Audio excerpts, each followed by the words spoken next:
ডাইনিরা এইভাবে আমাকে ফেলে গিয়ে যেতে পারলো? বিশেষ করে অগ্নি। অগ্নি যখনই কোনো বিপদে পড়েছে আমি তার পাশে দাঁড়িয়েছি। জঙ্গলে যখন মোহিনীর দানব সেনারা ছুরির আঘাতে অগ্নিকে অচৈতন্য করে দিয়েছিল, তখন সারা রাত জেগে অগ্নির সেবা করেছি আমি।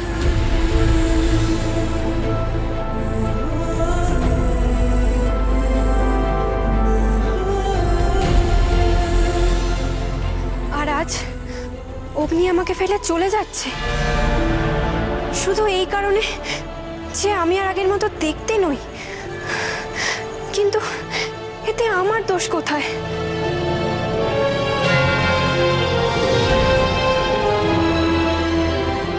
কি হলো বুদ্ধিরাম, তুমি হঠাৎ দাঁড়িয়ে পড়লে কেন?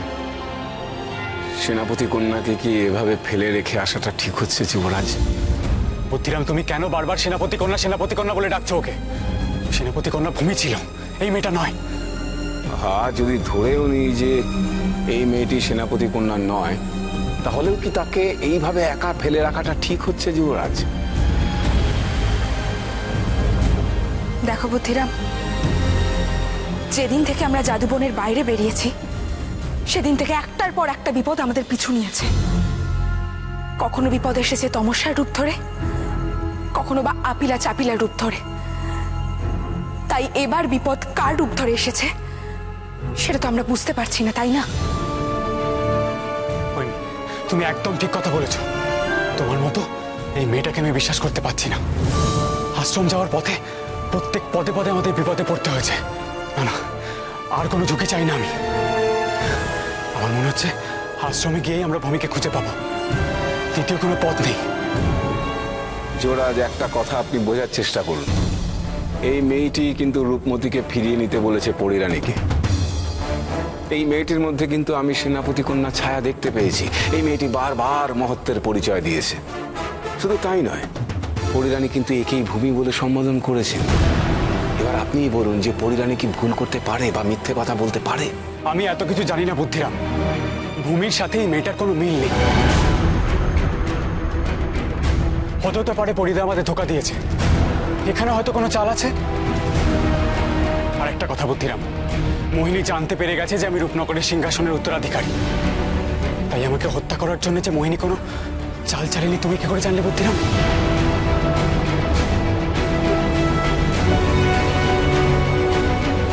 এবার আমার মনেও কিরকম একটা দ্বিধা জাগছে। কি ঠিক কথা বলছে? অগ্নি নাকি বুদ্ধিরাম? অমন হাঁ করে কি দেখছো বুদ্ধিরাম? যুবরাজ, আপনি তো এমনটা ছিলেন না। আমি আপনার চোখে এক অবিশ্বাসের ছায়া দেখতে পাচ্ছি। অবিশ্বাসী হবেন না যুবরাজ, আমায় মার্জনা করবেন। অবিশ্বাসী হলে কিন্তু কষ্ট বাড়বে বই কমবে না। আমি দেখুন বোকাশোকা মানুষ, বোধ বুদ্ধি তেমন নেই, তা সত্ত্বেও এটুকু অন্তত বুঝি। যত সব বাজে কথা, তুমি থাকো, তোমার বিশ্বাস নেই। এই মেয়েটাকে এখানে ফেলে রেখে যেতে তোমার কিসের আপত্তি? আসলে কি জানেন যুবরাজ, আজ থেকে বহুদিন আগে রানীমার নির্দেশে যখন আপনাকে এবং সেনাপতি কন্যাকে নিয়ে আমি এক অজানার পথে পাড়ি দিয়েছিলাম, তখন আমাকে অনেক কিছু ফেলে রেখে যেতে হয়েছিল, অনেক কিছু। তাই আজ আর আমি সে ভুল করতে চাই না। আর যা আছে, যতটুকু আছে, সমস্ত কিছু কুড়িয়ে বাড়িয়ে সঙ্গে করে নিয়ে যেতে চাই যুবরাজ। আপনি দয়া করে আমায় ভুল বুঝবেন না। তুমি কি সত্যি বোকা বুদ্ধিরাম? আমি বুঝতে পারি না।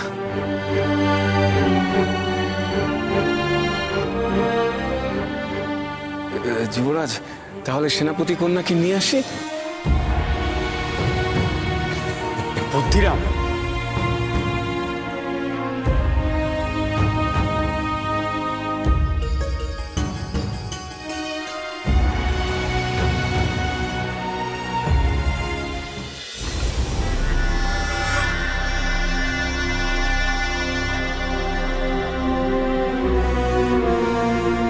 মানচিত্রের রহস্য যতক্ষণ না আমি উদ্ঘাটন করতে পারছি আমি কিছুতেই শান্তি পাচ্ছি না, কিছুতেই স্বস্তি পাচ্ছি না।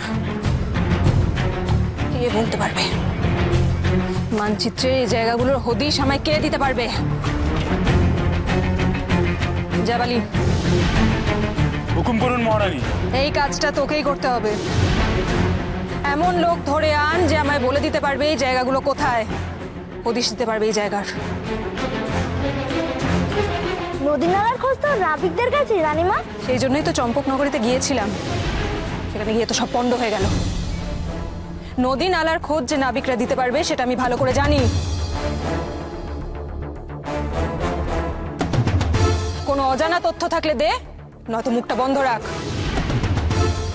বেশ হয়েছে ধমক খেয়েছে, খালি আগ বাড়িয়ে কথা বলা।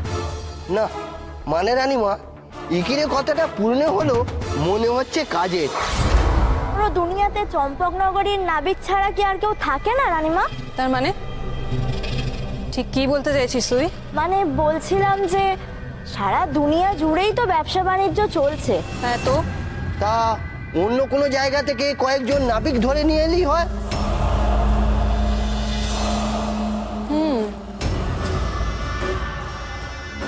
এই কথাটা তো ঠিকই বলেছিস,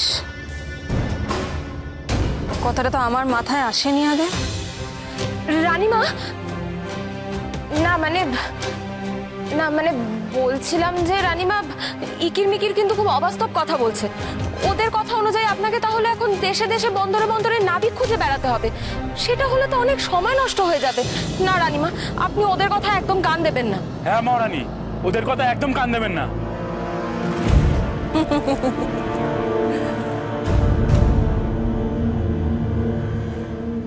তোরা কি ভাবছিস আমি করে বেড়াবো?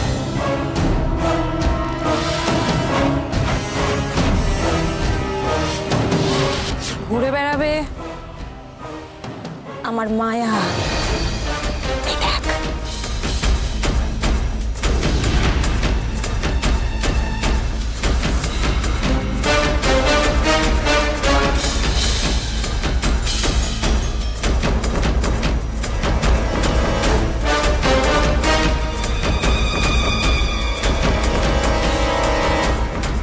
এবার দেখ কি হয়।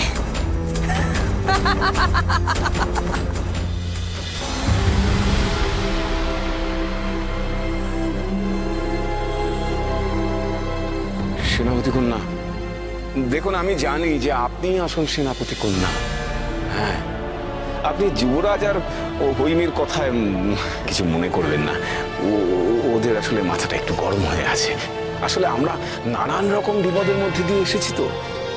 শুধু তোমরা বুদ্ধিরাম, আমি কি বিপদের মধ্যে দিয়ে যাচ্ছি না? সবচেয়ে বেশি বিপদের মধ্যে দিয়ে তো আমি যাচ্ছি।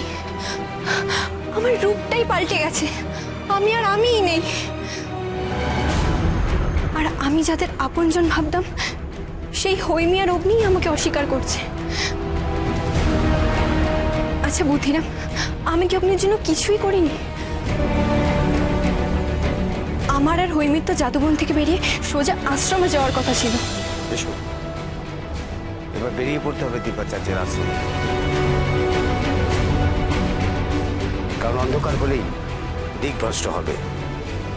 তোমাদের লক্ষ্য হবে পূবের সূর্য, তাকে নিশানা করেই তোমাদের এগিয়ে যেতে হবে। অগ্নি আমাকে ধরতে এসেছিল, আমি কিন্তু ওকে ধরিয়ে দিইনি মোহিনী সেনাদের কাছে।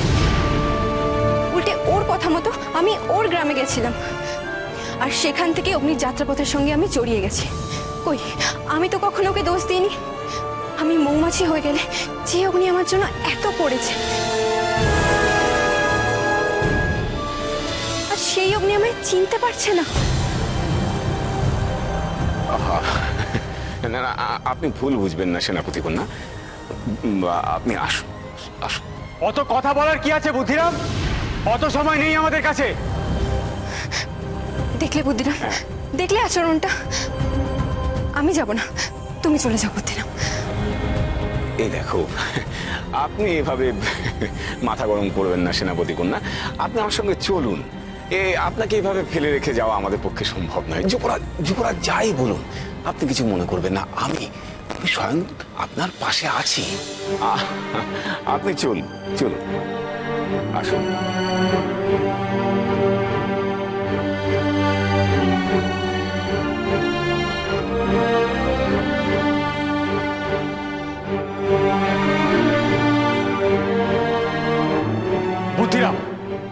এত হেলে দুলে চলার মতো সময় আমাদের নেই, তাড়াতাড়ি চলো তো।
সাবধান! হঠাৎ আকাশে ঝড় উঠলো কেন? আকাশ তো পরিষ্কারই ছিল। আকাশে বিন্দু মাত্র মেঘ ছিল না।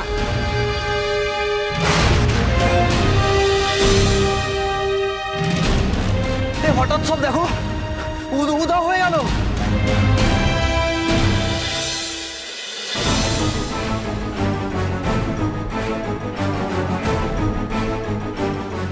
হলো ছিলাম মাঝ সমুদ্রে জাহাজ, ঘরের মধ্যে এলাম কি করে?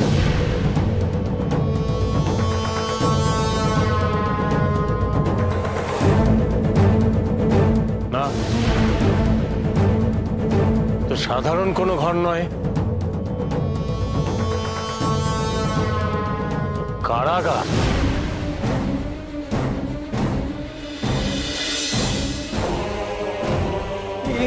কোথায় এলাম রে বাবা?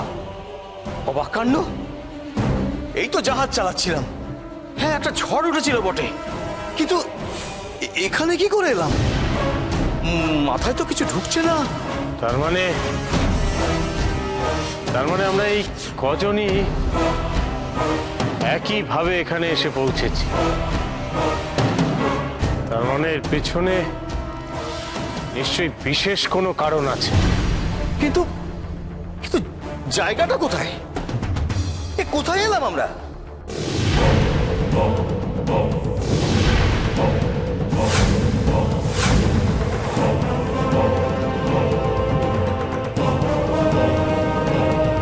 রূপনগরে তোমাদেরকে স্বাগত জানাই। রূপনগরের রানী মোহিনী তোমাদেরকে স্মরণ করেছেন। চলো।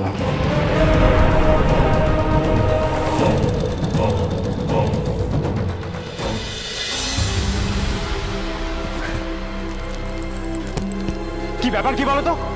আচ্ছা ভেয়া মেয়ে তো তুমি। বুদ্ধিরাম দেখো, এই মেয়েটা জোর করে আমাকে ফেলে দিল ওখানে। আমি জানি তুমি আমাদের আশ্রম যাওয়া পণ্ড করতে এসছো। তুমি ভুল জানো অগ্নি। কেন আমায় চিনতে অস্বীকার করছো? আমিই ভূমি, আমি অন্য কেউ নই। সত্যিটা স্বীকার করে নাও অগ্নি। অগ্নি, আমার কথা শোনো। আমি কোনো কথা শুনতে চাই না তোমার। তুমি চলে যাও এখান থেকে, যাও।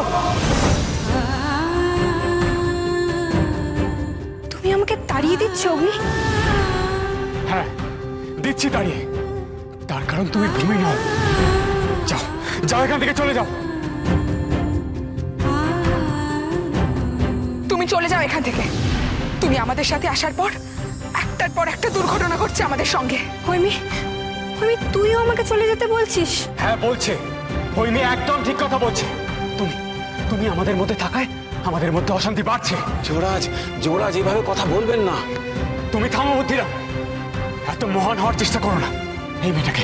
এই মেয়েটাকে এত কেন প্রশ্রয় দিচ্ছ আমি তো বুঝতে পারছি না। যুবরাজ আপনি মাথা ঠান্ডা করার চেষ্টা করুন। মাথা তোমার ওপর গরম হচ্ছে বুদ্ধিরাম।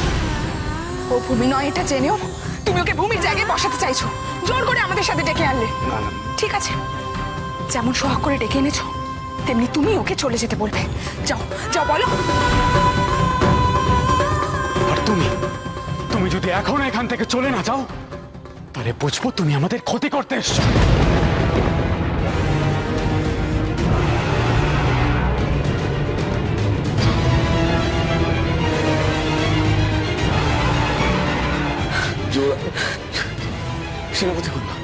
সেনাপতি কন্যা, আপনি যাবেন না। আপনি যাবেন না, ওভাবে দৌড়াবেন না। সেনাপতি কন্যা, সেনাপতি কন্যা, সেনাপতি কন্যা। এ কি হলো? যুবরাজ,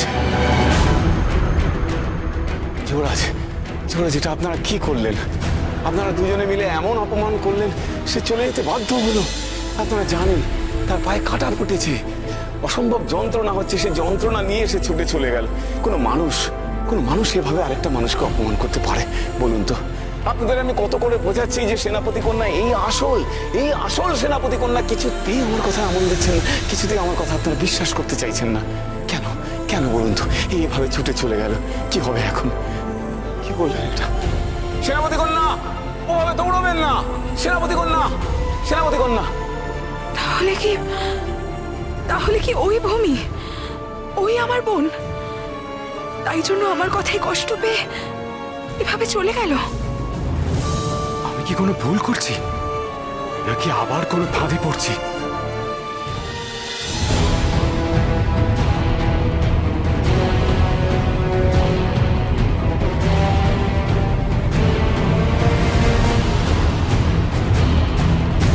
সেনাপতি কন্যা, সেনাপতি কন্যা, সেনাপতি কন্যা।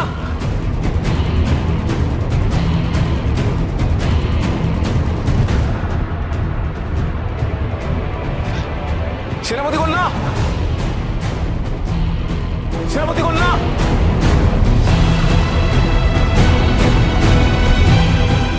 উনি আমাকে চায় না, ওই মা আমাকে চায় না। ওরা কেউ যখন আমাকে চায় না, তখন আর আমার বেঁচে থেকে কি হবে?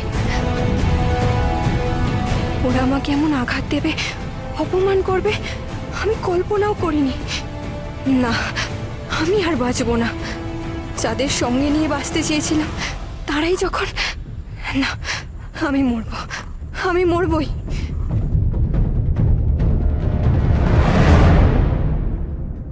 সেনাপতি, সর্বনাশ, সর্বনাশ করেছে। সেনাপতি কন্যা খাদের ধারে। সে কি? তার মানে কি উনি... না না, এই কাজ উনি করতে পারেন না। সেনাপতি কন্যা, আপনি ওখান থেকে সরে আসুন, সরে আসুন। আপনি এই কাজ করতে পারেন না। না না না, খাদের ধার থেকে সরে আসুন, নিচে খরস্রোতা নদী। আপনি এই কাজ করবেন না। আমার কথা শুনুন, আমার কথা দয়া করে শুনুন, দয়া করে আমার কথা শুনুন। না না না না না, সেনাপতি কন্যা, সেনাপতি কন্যা।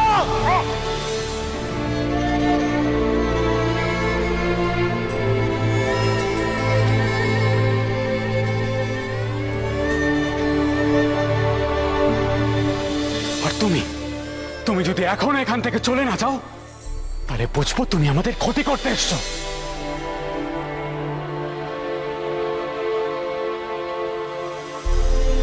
আমি কোনো কথা শুনতে চাই না তোমার। তুমি চলে যাও এখান থেকে, যাও।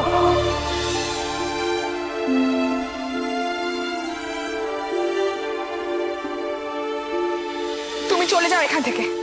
তুমি আমাদের সাথে আসার পর একটার পর একটা দুর্ঘটনা ঘটছে আমাদের সঙ্গে।